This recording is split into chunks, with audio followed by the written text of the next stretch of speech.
Halo sobat, kembali lagi ketemu dengan saya di video ini dan tentunya di channel ini. Kali ini saya itu mau bahas bahwasanya kekristenan itu tidak punya kompromi dengan iblis.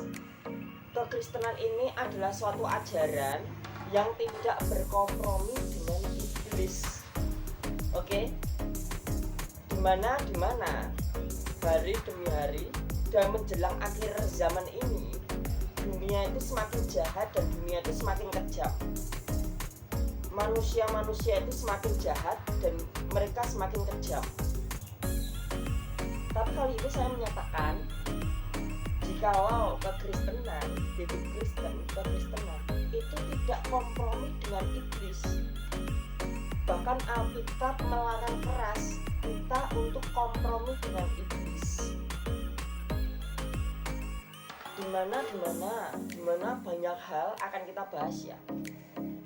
Contohnya, Alkitab melarang kita menggunakan ayat-ayat Alkitab untuk permainan iblis.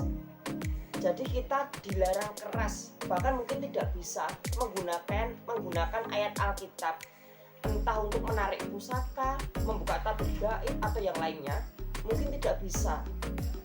Karena ayat Alkitab bukan untuk permainan iblis. Hanya ayat-ayat dari iblislah yang bisa digunakan untuk permainannya, bukan ayat kebenaran. Itu yang pertama. Ayat Alkitab tidak bisa dipergunakan untuk permainan iblis. Segala sesuatu yang bersangkut paut dengan ilmu-ilmu iblis tidak bisa. Ya, sekalipun Alkitab menerangkan bahwasanya iblis juga mengetahui akan firman Tuhan. Iblis itu tahu akan ayat-ayat Alkitab, tapi iblis tidak bisa menggunakan ayat Alkitab karena ayat Alkitab kan datang dari iblis. Ayat Alkitab adalah firman Tuhan. Ini yang pertama. Yang kedua, Alkitab kekristenan tidak mengajarkan yang namanya pengasihan, pelet, terus guna-guna, penglarisan. Di kekristenan semua itu tidak diajarkan. Penglarisan, pemikat, pelet, guna-guna, terus untuk warung dagangan itu ya. Itu adalah produk-produknya iblis. Itu adalah produk-produk milik iblis, bukan milik Tuhan. Masa Tuhan mau ngajarin kita penglarisan? Masa agama ngajarin kita penglarisan? Kan nggak mungkin. Jadi seperti itu tuh produk-produknya iblis.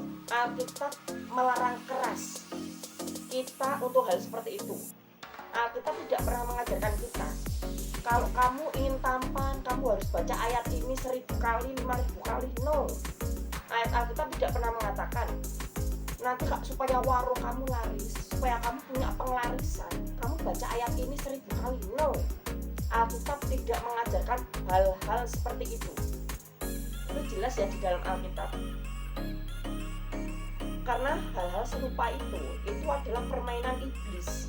Itu adalah produk-produknya iblis. Biasanya orang-orang yang menggunakan seperti itu, entah penglarisan, pemikat, guna-guna, pelet, santet atau yang lainnya, itu bukan dari Kristen. Biasanya produk-produk seperti itu adalah permainannya iblis. Di belakang layar ada iblis yang membantu permainan-permainan seperti itu. Dan Alkitab melarang keras hal itu. Bukan hanya itu aja, bukan sampai itu aja.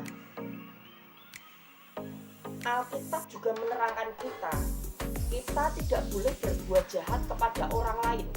Kita tidak boleh memvonis orang lain, mengkafir-kafirkan orang lain, memurtad-murtadkan orang lain, tidak boleh. Karena dengan kita mengkafir-kafirkan orang lain, kita sama saja melukai perasaan orang lain. Sekalipun di dalam ajaran Alkitab hal itu ada, tapi Alkitab tidak mengajarkan kita untuk melakukan perbuatan seperti itu. Alkitab hanya menerangkan yang punya hak dan berhak memvonis manusia adalah Tuhan. Oke? Karena biasanya iblis akan masuk ke dalam hati manusia. Iblis akan membuat manusia itu melakukan perpecahan. iblis akan membuat manusia itu memvonis sesamanya. Iblis akan membuat seseorang supaya dia mengkafir-kafirkan sesama manusia, memurtad-murtadkan sesama manusia, memusir-musirkan sesama manusia, supaya terjadi perpecahan di antara manusia. Itu perbuatan iblis, dan Alkitab melarang itu karena itu tidak berkenan di hati Tuhan. Tapi Alkitab mengatakan, kasihilah sesamamu, sesama manusia, seperti engkau mengasihi dirimu sendiri. Berbuat baiklah sesama manusia, seperti engkau berbuat baik untuk dirimu sendiri. Itu ajarannya Alkitab. Jadi ajaran Alkitab itu bertolak belakang ya. Bahkan bukan hanya itu aja. Kalau kita ibadah, kekristenan Alkitab tidak pernah memberikan iming-iming ataupun menakut-nakuti. Kita ibadah ke gereja, kebaktian, kita menjalankan ibadahnya orang Kristen setiap hari. Kita tidak diiming-imingi oleh surga, kita tidak ditakut-takuti dengan neraka. Tapi pure, kita menjalankan semua itu sebagai bentuk keintiman kita, interaksi kita kepada Tuhan kita. Kalau ajaran lain, mungkin mereka ibadah, mereka menjalankan itu, mereka hanya karena iming-iming atau ditakut-takuti neraka gitu ya. Kalau kekristenan itu beda. Di Kristen nggak seperti itu. Kalau agama lain kan bilang, atau keyakinan lain ya, nanti kalau di surga kamu akan dilayani 70 bidadari, kamu akan dielus-elus bidadari, nanti di sana kamu bisa berbuat seperti ini gitu ya. Tapi di kekristenan yang sangat jelas di dalam Kristen, bahwasanya surga itu adalah rumah ibadah keabadian. Surga itu adalah rumah doa keabadian. Kita masuk ke dalam kerajaan surga itu seringkali menjadikan kita sebagai manunggaling kawula Gusti, menyatunya kita dengan Tuhan kita di dalam Roh Kudus, di dalam kerajaan surga. Kita beribadah kepada Tuhan kita tanpa jarak. Dimana kita harus punya pikiran positif. Surga itu bukan tempat maksiat. Nggak ada di surga yang namanya kita dilayani bidadari.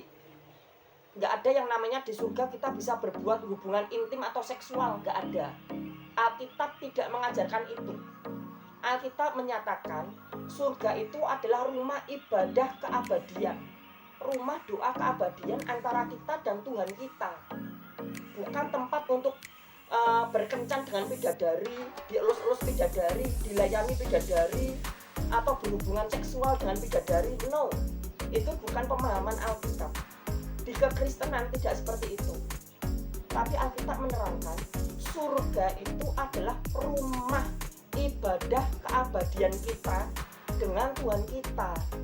Surga itu adalah rumah doa keabadian kita dengan Tuhan kita, tanpa adanya jarak. Jadi kita beribadah kepada Tuhan kita bukan karena iming-iming, bukan karena ditakut-takuti, tapi kita tahu semua yang kita miliki datang dari Tuhan. Sebagai bentuk terima kasih kepada Tuhan, kita ingin mendekat lagi kepada Tuhan. Kita ingin membalas cinta kasih Tuhan di dalam hidup kita. Bukan karena surga, bukan karena bidadari, bukan karena takut neraka, tapi karena Tuhan itu sangat baik. Dia teramat baik di dalam hidupku dan hidup kita semua.